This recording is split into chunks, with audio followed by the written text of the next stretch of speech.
예, 그러면 시장에 대한 분석과 앞으로의 전망 그리고 여기에 따른 전략 세워보도록 하겠습니다. 대신증권 리서치센터 문남중 연구위원과 함께합니다. 어서 오십시오. 안녕하세요. 안녕하세요. 그 신종 코로나 바이러스로 인한 영향들, 지금 섞인 뉴스들이 많이 있습니다. 그러니까 백신 연구 개발에 들어갔다라는 소식도 있고, 퇴원을 했다는 소식이 있는 반면 중국에서는 계속 사태 확산이 지속되고 있고. 근데 또 시장으로 봤을 때는 좀 반등이 좀 이어지다 보니까 이걸 이제 어떻게 봐야 되나 싶은데 현 시점을 어떻게 판단하십니까? 일단 그 우한 폐렴 사태 자체는 과거 사스보다는 위험수위가 높기 때문에 사실 그 유행이 종료되는 기간까지는 앞으로도 한 5개월 이상 걸릴 걸로 좀 보고 있는 부분들이 있습니다. 다만 지금 현재 금융시장을 놓고 본다고 하면 일단 가파르게 빨리 올라오고 있는 모습이라서 정말 중국에서 이제 전염병 사태가 확산되고 있는지에 대한 의구심이 높아질 수 있는 부분들이 있는데요. 일단 오늘 전해진 뉴스를 보면 우한 폐렴 사태 이외에도 지금 현재 중국이 미국으로부터 수입하는 물품에 대한 관세를 인하한 부분들이 전해졌기 때문에 오늘같이 좀 증시가 올라가는 모습들이 아마 내일 정도까지는 계속 이어지지 않을까라는 생각을 합니다. 다만 다음 주부터는 좀 올라가는 폭 자체가 줄어들 수 있다고 보는데요. 제가 이렇게 말씀드리는 이유가 중국 증시가 8% 가까이 급락을 했기 때문에 이번 주 이런 모습이 나온다고 저는 보고 있습니다. 왜냐하면 과거 사스 같은 경우에는 그 사태가 발생했을 때 중국 증시가 5% 정도 하락하고 나서 대략적으로 한 달 동안 저점을 확인하고 이제 한 달 이후부터 반등하기 시작해서 두 달째 돼야 이제 안정세를 찾는 모습이었는데 이번 같은 경우에는 이제 급락폭 자체가 2배 가까이 되고 또 이런 부분들이 이제 기술적으로 좀 수요들이 몰렸기 때문에 가능한 부분들이 있어서 분명 차이는 있다 그렇게 좀 보고 있고요. 일단 사스보다 위험수위가 높은 분들을 놓고 본다고 하면 여전히 우한 폐렴 사태에 대해서는 우리가 관심 있게 좀 봐야 되는 부분들은 좀 보고 있고요. 그 홍콩대 전염병 역학통제센터 얘기를 따른다고 하면 지금 우한 폐렴이 4월 말 5월 초 절정을 이루고 이제 6월 7월 약화될 걸로 좀 얘기를 하고 있기 때문에 사실 이런 부분들에 대해서는 견제할 필요가 있다 보고 있습니다.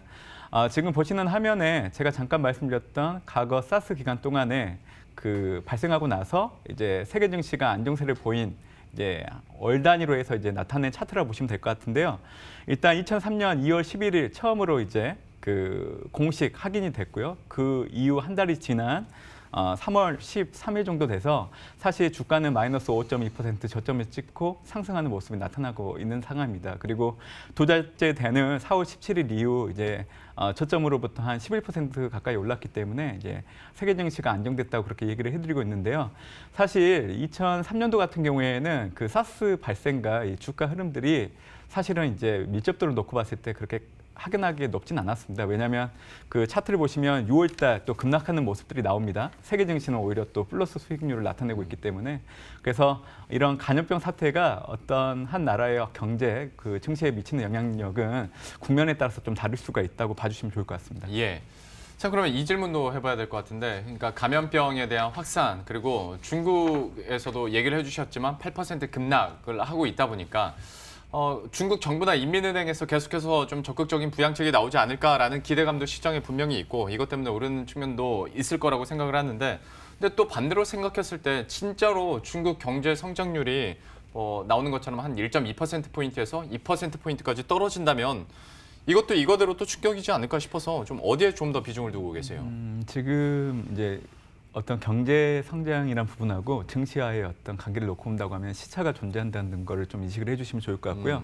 지금은 좀 좋아 보이지만 금융시장이 결국에는 이제 1, 4분기 중국의 분기 GDP가 발표될 때쯤 되면 전분기 대비해서 이제 급감하는 모습들이 나타나기 때문에 또 이런 것들이 또 중국 증시를 바라봤을 때 위험 요소로 작용할 수 있는 부분들이 있습니다. 일단 지금 현재 확진자가 지난해 12월 말에 발생을 했고요. 지금 본격적으로 유행된 게 지금 올해 1월 달부터이기 때문에 사실은 올해 1, 4분기 중국의 분기 GDP를 놓고 봤을 때 사실 경기 둔화가 가속화되는 데 영향을 줄 수밖에 없다 그렇게 좀 보고 있고요.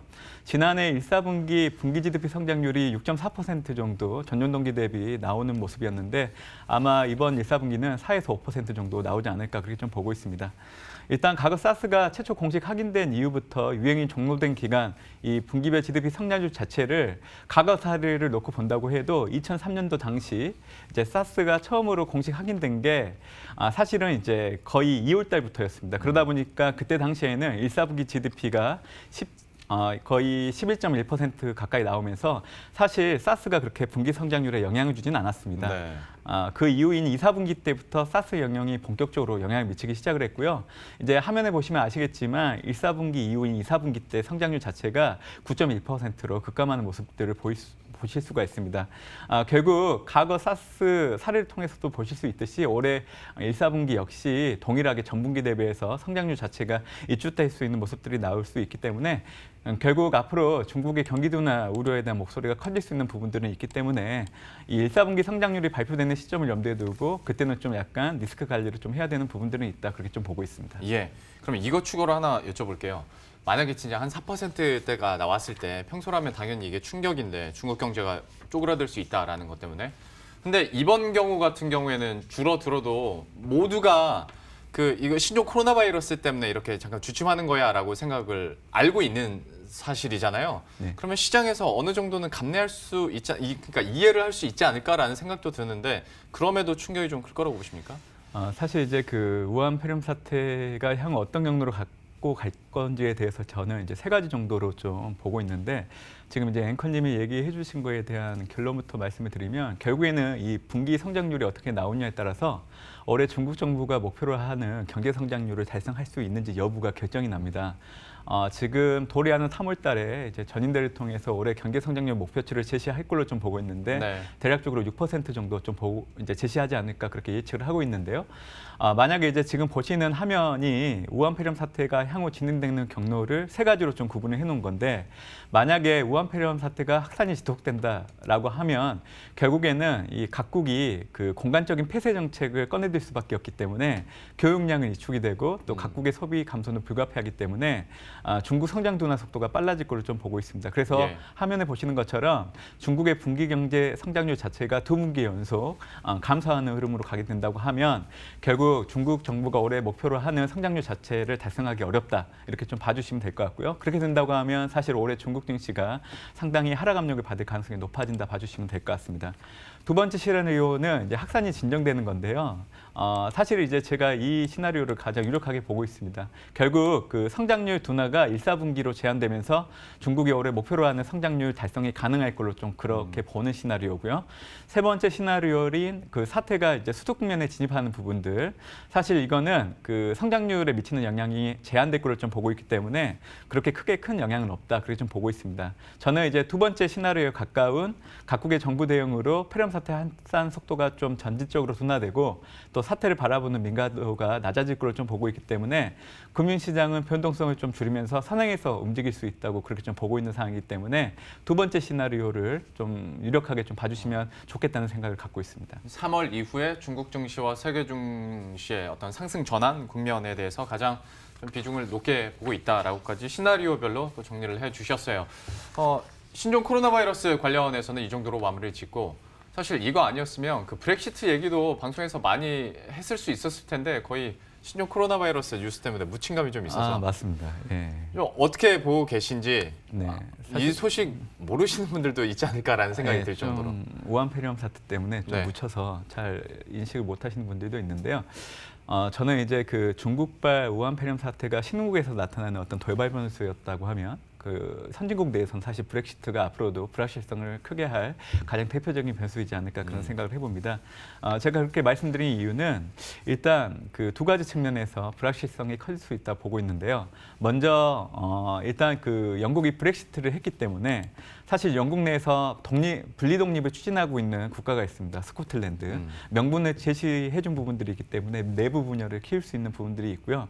두 번째는 앞으로 타 국가로 이 EU를 떠나려고 하는 그런 이탈 속도가 빨라질 수 있는 부분들. 또 하나는 EU권에서 이제 영국이 차지하는 경제 규모가 그래도 GDP 대비 15% 정도 차지를 하는데 영국이 EU를 탈퇴했기 때문에 앞으로 EU의 경제 이상이 좀 낮아질 수 있는 부분들. 결국 이런 것들은 EU 내 결속력을 저하시킬 수 있는 부분들이 있기 때문에 저는 이제 노이즈가 오히려 더 커졌다고 그렇게 좀 보고 있는 거고요. 제가 하나 더 말씀드리고 싶은 거는 그 올해 연말까지 이행 기간을 두고 영국과 EU는 협상을 하게 됩니다. 네. 앞으로 미래 관계에 대해서. 근데 과거 EU가 캐나다랑 체결한 통상관계 모델을 놓고 본다고 하면 이 한 가지 체결하는데 대략적으로 7년 정도 소요가 됐습니다. 예. 그래서 불과 11개월 남짓한 기간 동안에 더 방대한 양의 어떤 미래 관계를 구축하는데 가능하겠냐 이제 이런 생각을 좀 가지고 있고요. 두 번째는 교섭합이 나온다고 해도 사실 27개국 회원국의 승인이 필요하기 때문에 각국의 이해관계가 얽히고 있는 지금 모습을 본다고 하면 사실 불가능하다 그렇게 좀 보고 있습니다. 그래서 지금 현재 EU와 영국은 그 2022년 말까지 연장할 수 있는 것들을 좀 만들어 놓긴 했는데요. 일단 올해 6월 말에 결정을 하게 되는 부분들이 있습니다. 그래서 이런 것들을 본다고 하면 브렉시트라는 게 어떻게 보면 앞으로 불확실성의 어떤 트리거로 작용할 수 있다. 그렇게 말씀드리는 가장 큰 이유라고 봐주시면 좋겠습니다. 브렉시트와 관련해서도 금융 상황에서의 영향들 한번 체크를 해봤고요. 마지막으로 이런 이제 그러니까 단기적인 변수들을 빼고 펀더멘털 자체로 봤을 때는 여전히 그래도 우상향할 수 있는 거리들이 계속 나오고 있지 않습니까? 여기에 네네. 대해서 그럼 미국 증시에 대한 추가적인 랠리도 다시 한번 가능하다고 보십니까? 가능하다 그렇게 좀 보고 있고요. 다만 제가 말씀드리고 싶은 거는 이제 지난해 올해 지금까지 이 미국 증시가 사상 최고치를 계속 경신해왔기 때문에 밸류에이션 부담이 상당히 높은 부분이었습니다. 그나마 이제 우한 폐렴 사태로 그런 부분들을 좀 축소했다는 부분들이 좀 긍정적으로 작용할 수 있다 그렇게 좀 보고 있고요. 일단 1, 4분기는 사실 좀 상승세가 좀 제한될 수 있는 부분들은 있지만 2, 4분기부터는 정책 모멘텀을 바탕으로 좀 크게 올라갈 수 있다 보고 있습니다. 크게 세 가지로 보고 있는데요. 2, 4분기 때는 연준이 금리 인하를 한 차례 할 걸로 좀 보고 있기 때문에 유동성 기대가 높아질 수 있다는 부분들이 있고요. 또 트럼프 대통령이 재선을 앞두고 추가 감세안을 꺼내들 수 있기 때문에 이게 두 가지 이유로서 작용할 수 있고 마지막으로 지금 현재 미국이 중국 대상으로 이제 태도에 대해서는 안경하게 가지 않는 모습들이 나타나고 있기 때문에 결국에는 이 세 가지를 바탕으로 2, 4분기 때 S&P 500을 비롯한 미국 증시가 다시 크게 올라갈 수 있다 그렇게 좀 보고 있습니다. 예. 참 우리들의 바람은 이와 함께 우리 증시도 좀 함께 동반해서 상승해 주길 바라도록 하겠는데요. 또 어떻게 진행될지는 계속 지켜봐야 되겠죠. 오늘은 이 정도로 마무리 짓도록 하겠습니다. 대신증권 리서치센터의 문남중 연구위원과 함께했습니다. 오늘 말씀 고맙습니다. 네, 감사합니다. 네, 그럼 저희도 여기서 인사드리도록 하겠습니다. 오늘 시장도 끝까지 좋은 선택 잘 하시고요. 저희들은 내일 이 시간에 또 여러분들을 위해서 새로운 종목과 전략들 들고 다시 찾아뵙도록 하겠습니다. 시청해주신 여러분 고맙습니다.